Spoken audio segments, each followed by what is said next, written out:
y bienvenidos a esta nueva edición de Puntos de Vista de CGTN en español. Les saluda Wu Shuoyu desde nuestro estudio en Beijing. La iniciativa de la Franja y la Ruta no solo contribuirá al desarrollo de la economía mundial, sino que también promoverá el intercambio cultural entre diversos países. Hoy en día, el conocimiento mutuo entre los pueblos juega un papel importante en el fomento de una relación más estrecha entre países y el idioma forma parte especial de cualquier cultura. Por lo tanto, para profundizar el conocimiento mutuo, el primer paso imprescindible es conocer el idioma de la otra parte. En esta edición de Puntos de Vista vamos a analizar el intercambio cultural entre China y los países hispanohablantes y el desarrollo del español en China y del chino en los países hispanohablantes. Hoy en el estudio tenemos a dos invitadas, Feng Miaowei, profesora asociada de la Universidad Estatal Southern Connecticut, y Carmen Castelo, profesora de la Universidad de Murcia. Profesoras, bienvenidas a Puntos de Vista. Gracias. Muchísimas gracias. Gracias por la invitación. Muchas gracias a ustedes por venir. Bueno, con la implementación de la iniciativa china de la Franja Ruta propuesta por el mandatario chino Xi Jinping, los intercambios entre China y los países participantes en esta iniciativa han venido profundizándose, desde, por ejemplo, intercambios artísticos, turismo transfronterizo, hasta traducción y publicación de obras literarias, visitas mutuas y estudios en el extranjero. Todos estos crecientes intercambios y cooperación cultural han creado conexiones más estrechas entre los pueblos, decimos. Y entonces, ¿cómo valoran ustedes los logros alcanzados por China y los países participantes en esta iniciativa? Sobre todo los hispanohablantes en el ámbito de los intercambios culturales. Profesora Wong. Voy a intentar mostrar una visión panorámica de la comunicación cultural entre China y el mundo hispánico. Digamos que la comunicación cultural entre dos partes empezó en el siglo XVI con la circulación de la mercancía y luego evolucionó del contacto mercantil al contacto interpersonal en el siglo XIX, y luego las comunicaciones, las constantes comunicaciones culturales y económicas se resumieron en las últimas décadas del siglo XX, siglo XXI. En el siglo XVI, los galeones de Manila viajaba entre Manila de Filipinas y Acapulco de México, y luego también había algunas rutas alternativas entre los países o los virreinatos de América Latina, de España en aquel momento. Y luego la carga en los barcos principalmente venía de China, salieron de la provincia de Fujian y Guangdong, las provincias del sur de China, y luego la mayoría de los productos llegaron a España y también a otros países europeos, pero principalmente a España, porque esa ruta fue como controlada por España y los virreinatos. Y por eso esos galeones de Manila también se llamaban las naos de la China. Y a través de la circulación de esos productos, la información cultural, las tradiciones chinas también se difundía, como en el círculo entre estos países. Así que se veía hasta hoy en día, por ejemplo, a veces en el museo podemos ver algunas vasijas americanas, pero con toques asiáticos, o sea, con toques chinos. Así, eso también ha sido productos de la hibridez de la cultura. Y luego las descripciones o la riqueza y la abundancia que trajeron los marineros al mundo hispánico llamaron la atención de los misioneros. Intentaron llegar a China muchos misioneros españoles, primero los agustinos, y también algunos de ellos dejaron una herencia de importancia trascendente para el mundo occidental. Por ejemplo, como todos sabemos, Juan González de Mendoza, la obra de maestría, no la obra maestra, titulada Historia de las cosas más notables, ritos y costumbres del gran reino de la China.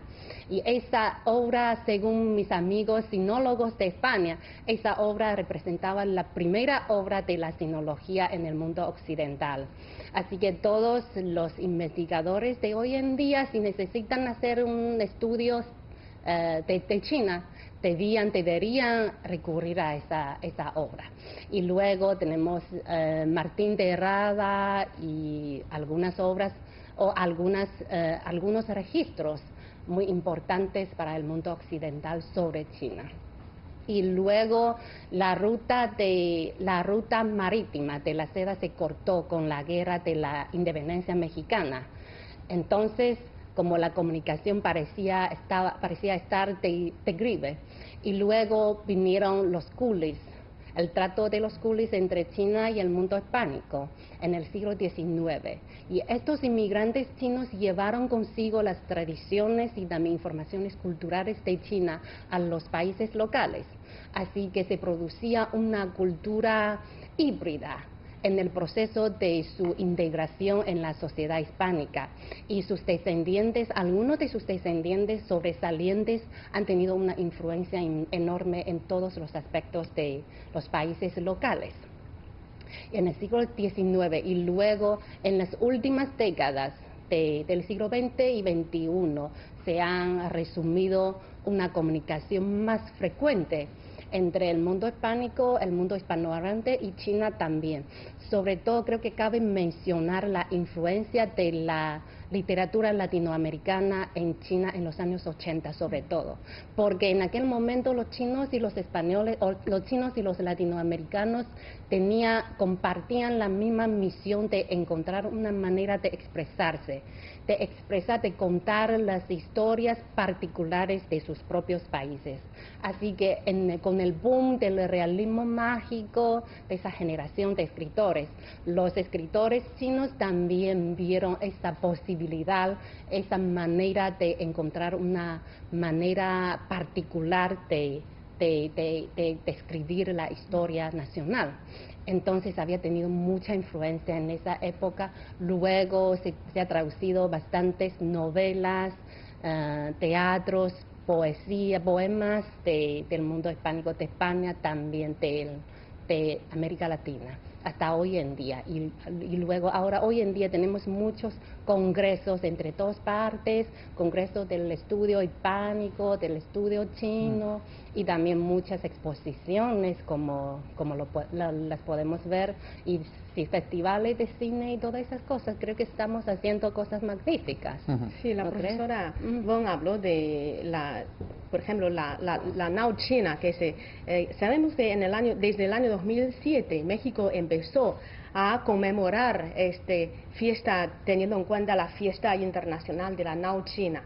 Justamente el año 2016, cuando un grupo de CGTN, nosotros fuimos a visitar México, fuimos a Acapulco para cubrir el evento, que justamente en ese año fue su 10º aniversario, en el 2016. Sí, y muy interesante porque me impresionó mucho un fragmento interpretado artísticamente con la ópera de Beijing, pero de Don Quijote, muy interesante, muy interesante. Y también hubo exposiciones de dibujos, de arte de té, algo así, que despertó mucho entusiasmo en la comunidad local. Una mejor muestra del intercambio cultural entre China y el mundo hispanohablante.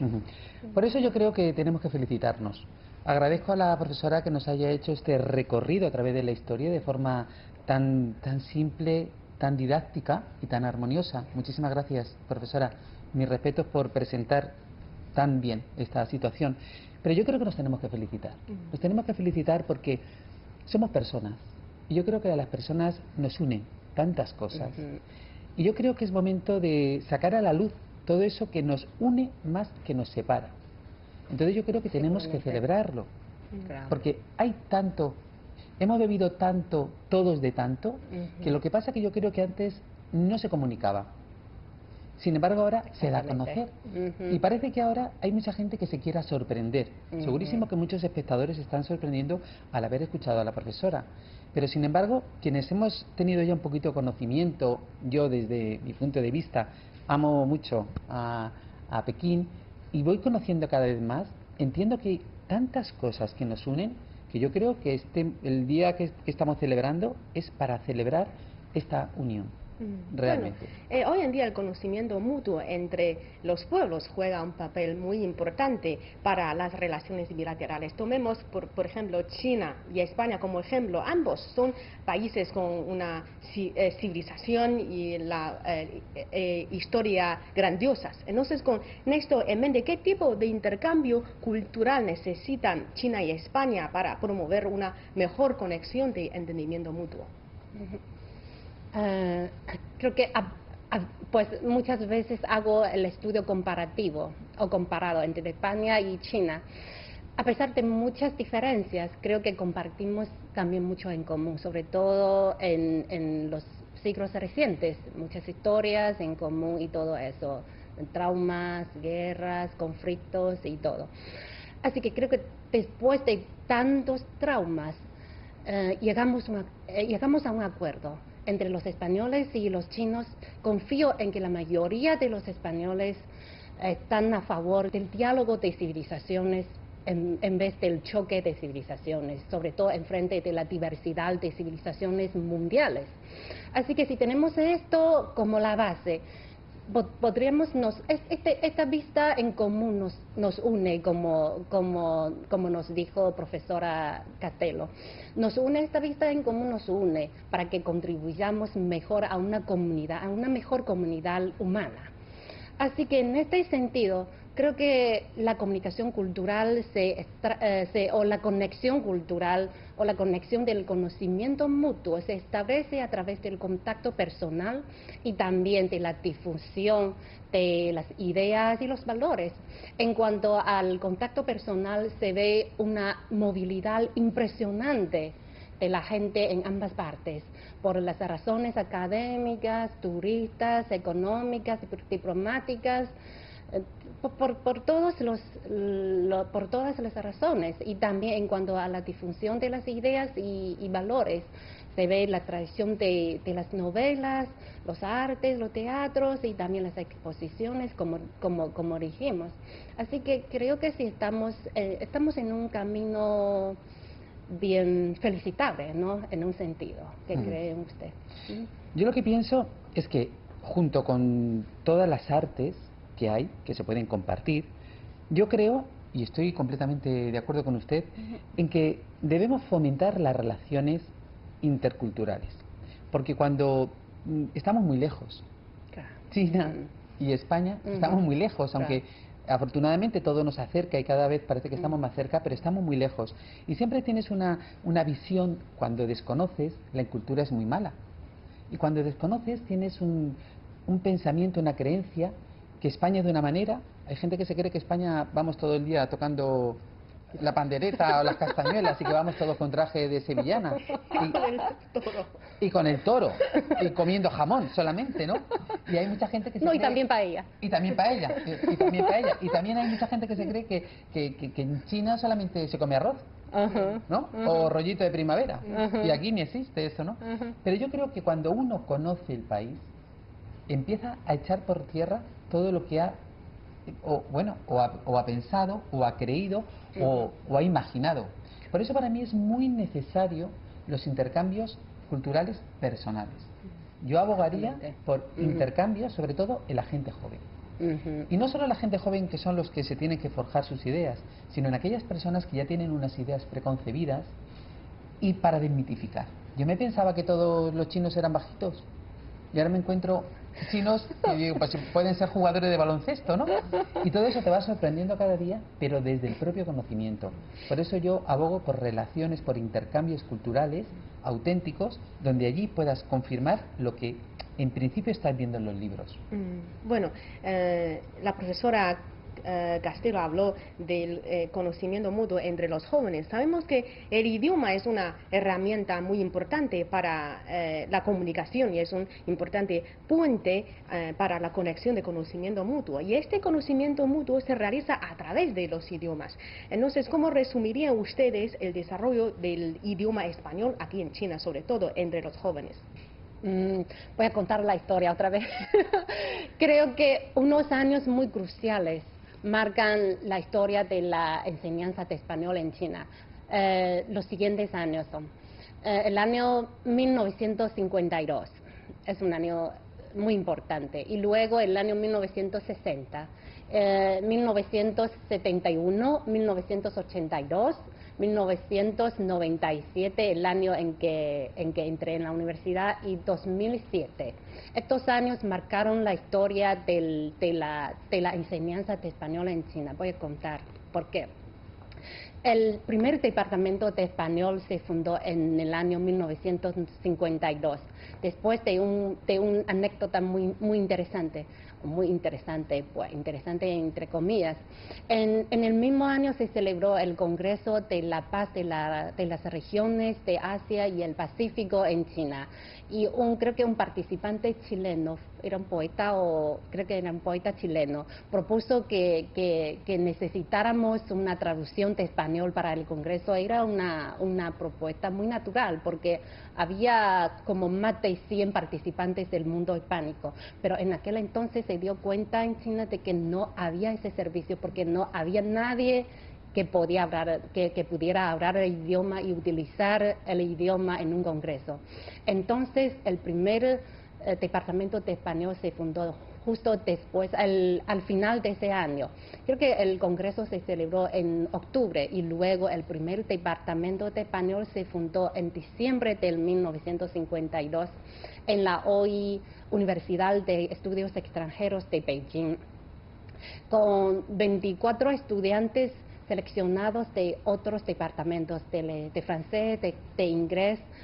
Mis profesores eran unos de ellos, por eso me entero de esta historia. Y con dos profes. Los dos profesores aprendían español de una manera autodidacta. ¿Lo podías creer? Y no tenían muchos recursos manuales o textuales tampoco. Así que así se empezó el departamento de español, y luego había dos momentos pequeños de auge en los años 60 y 70. 60 porque en 1960 la formalización de la relación diplomática entre China y Cuba. Y luego, como esa relación abrió la apertura de las relaciones formales o oficiales entre China y el mundo hispánico, entonces había un auge. Y creo que en el año, si no mal recuerdo, en el año 1962, 64, 65, se admitieron más de 100 estudiantes en un departamento, un año. En un departamento, solo existía un departamento de español al principio de los años 60. Y luego en el año 70, al principio del año 70, 71, 72, 74, China formalizó la relación diplomática con 8 países hispanohablantes: Chile, Colombia, Ecuador, no recuerdo la lista. Y entonces hubo un boom pequeño de la demanda de profesiones con dominio de español, y se creció el campo también. Y creo que había como más de 10 departamentos de español que se establecieron en ese momento, y el número de matrículas de estudiantes llegó también a más de centenares en los años 70. Pero muy pronto se dieron cuenta de que no había la demanda tan grande, no había la necesidad de los talentos de los hispanohablantes tan grande en ese momento. Así que de repente, muy rápidamente, estaba en declive. Y luego, al principio del año 80, en el año 82, había como se llama, un reajuste. del número o del tamaño del estudio español en China. Y los números de los estudiantes se redujeron a más o menos 30 por año en todo el país. Y el número de departamentos de español también se redujo desde 11 a 6 o 7 en el país porque no había mucha demanda. O al final de los años 70, al principio de los años 80, la demanda se bajó a casi nula en el país. Por eso muchos profesores dejaron de esta profesión. Ahora vemos que en muchos departamentos de español hay como una brecha de edad en el profesorado. Esa era la causa principal de esa brecha de edad de los profesores de hoy en día. Y luego en el año, creo que más o menos cuando este país entró en un periodo de la reforma y apertura, los países hispanohablantes se relegaban a una lista de espera. O sea, no se consideraba con tanta importancia. Así que el español estaba como así. No había mucho desarrollo porque no había demanda. Y luego al final de los años 80, en el año 97 porque el año en que entré en la universidad, con la profundización y con la profundización y extensión de la apertura y reforma, había más demanda urgente de español. Entonces el español entró, la enseñanza de español entró en un proceso continuo, de desarrollo continuo pero gradual. Y en 1997 teníamos 600 estudiantes. Y hoy en día, ¿sabes cuántos estudiantes de español tenemos en China? Más de 30.000. Más de 30. Ajá. Y en 1997 teníamos 11 departamentos de español. Hoy en día tenemos más de 100. Así es como un boom. Estamos en un mejor momento del desarrollo del estudio español en China. Por eso creo que con el desarrollo de las relaciones entre China y España y los países hispanohablantes hay una gran demanda de la persona, los jóvenes que se dedican a este idioma. Pero sabemos que el chino y el español pertenecen a diferentes familias de lenguas. Entonces, seguramente los chinos jóvenes, cuando quieren aprender el español, encuentran con algunas dificultades. Usted, como experta, ¿qué métodos de estudio quiere compartir con los jóvenes chinos? Vamos a ver, el estudiante chino es un estudiante muy bueno, es brillante, es perseverante. Entonces es un alumnado con el que se puede trabajar muy bien. Evidentemente nos encontramos con unas dificultades innatas, como es la pronunciación de algunas letras, como la R, como la L, como la D, como la P o como la B. Pero esto se corrige con trabajo. Afortunadamente, mi evolución coincide en el análisis que ha hecho la profesora, porque desde el año 2003 llevo trabajando de forma ascendente con el estudiante chino que viene tanto a estudiar a España como cuando yo vengo aquí a impartir conferencias o a dar clases. ¿Qué es lo que ocurre? Que nos encontramos, por un lado, esa desventaja en cuanto a la pronunciación, porque articularmente tenemos una diferencia. Mientras que los latinoamericanos o los hispanohablantes sí que hacemos una movilización muy grande, las personas chinas no, por su propia constitución, por su propia educación, por su propia cultura, hablan de forma más con la boca más cerrada. Entonces, si pensamos que para articular palabras tenemos que abrir la boca, es lo primero que tenemos que enseñarles. Y es algo que, como culturalmente lo tenemos ya marcado, ese cambio es el que primero tenemos que introducir. Pero por el contrario, lo bueno es que como los alumnos, insisto, son tan trabajadores, son tan perseverantes y tienen tantas ganas de trabajar, pues es algo que lo solventamos de una manera brillante. Y es tanto el buen resultado de la necesidad del español y del aprendizaje del español que yo he situado en el 2003 la primera relación que tuve como profesora-alumno dando clases de español. Pero es que este propio canal es en español. Ajá. Tenemos a Rosita, lo bien que habla español. Tenemos a muchísimos compañeros que hablan español. Ellos son el claro ejemplo. Claro. Ellos en la historia de este país, dentro de 50 años, que nosotras no estaremos, alguien dirá, la presentadora Rosita presentaba en un canal en español, como tantos y tantos otros nombres y otros grandísimos profesionales que todo el mundo tenemos en nuestro pensamiento. Y esa es la necesidad del español, el poder comunicarte y llegar a más sitios. Bueno, y la forma más adecuada de aprender bien un idioma extranjero es practicar, ¿cierto? Es lo único. O sea, a mí cuando me dicen, ¿cuál es el secreto? Y les digo, aprender la palabra, el verbo practicar. Y repetirlo 20 veces. Practicar, practicar, practicar, practicar y practicar. Pero no creo que sea solamente del español. Es cualquier idioma. Sí, Si una persona quiere aprender inglés, Claro. si le dedica al menos 5 minutos al día, será magnífico. Solo 5 minutos. Como mínimo, es el truco. Empezar Por con día, 5 por minutos día. al día. Okay. Hablar, escuchar canciones, ver películas, leer, practicar es la solución. Bueno, hemos hablado sobre la fiebre del español aquí en China y también en los últimos años con el rápido desarrollo económico de China ha aumentado rápidamente la fiebre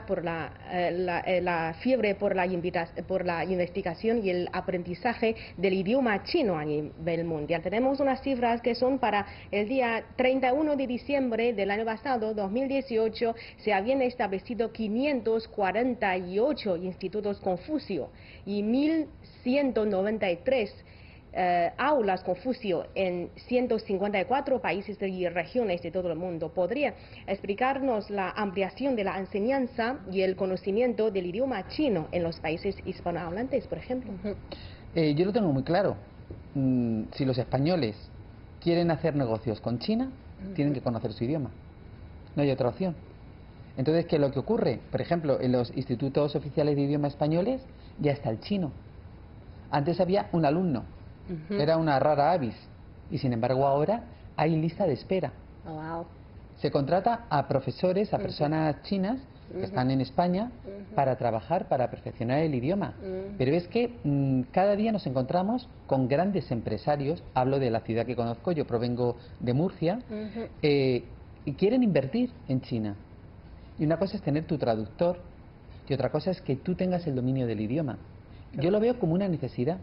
Si los españoles quieren invertir en China, tienen que conocer su idioma. Porque conociendo el idioma te podrás acercar mucho mejor, podrás entender muchas más cosas. Yo lo veo simplemente como que ha habido un aperturismo y al haber ese gran aperturismo y que se ve en el ambiente, necesitamos conocer el idioma para comunicarnos. Porque está bien de llevar un traductor, está fenomenal, pero si tú lo dominas, darás más seguridad. Y si das más seguridad, te sentirás mucho mejor. Y si te sientes mucho mejor, tendrás más ganas de hacer cosas. Y es algo que creo que ya no se puede desligar. Creo que ya se ha quedado unido. Claro. Se han dado cuenta de que Pekín es como es. Y tiene una circunstancia que tiene un idioma distinto. Y hay que acercarse al idioma de forma natural y sencilla. ¿Cómo? Aprendiendo. ¿Cómo? Practicando. Volvemos a lo mismo. Además, el idioma es el transportador del mensaje cultural, ¿no? Para comunicarse hay que saber, hay que enterarse de la cultura mutua de todas partes. Es que la cultura nos ha dejado todo. Claro. La cultura, las tradiciones, la historia. Claro. Hay que conocerla. Y si tú te adentras en el idioma y lo conoces desde dentro, pues siempre será mucho más favorable. Yo, soy una defensora de conocer el idioma de cada sitio. Bueno, profesora, hay muchos españoles que quieren aprender el chino ahí en España, por ejemplo, en su Universidad de Murcia. En la Universidad de Murcia se ha abierto ya a través del Servicio de Idiomas un departamento de aprendizaje del idioma chino. Y sorprende como ya se ha dejado específicamente ese departamento y ya hay muchos alumnos que quieren aprender, les interesa no solo el idioma, también la cultura china. Bueno, y después de graduarse de este tipo de clase, ¿a qué se dedican generalmente? Aprendiendo chino. Ellos sobre todo quieren contribuir con el aprendizaje para poder venir a China y trabajar. Ah, bueno, por la limitación del tiempo tenemos que despedirnos de esta edición de Puntos de Vista. Muchas gracias a ustedes por sus comentarios y opiniones. Gracias. Ha sido un placer, gracias. Gracias.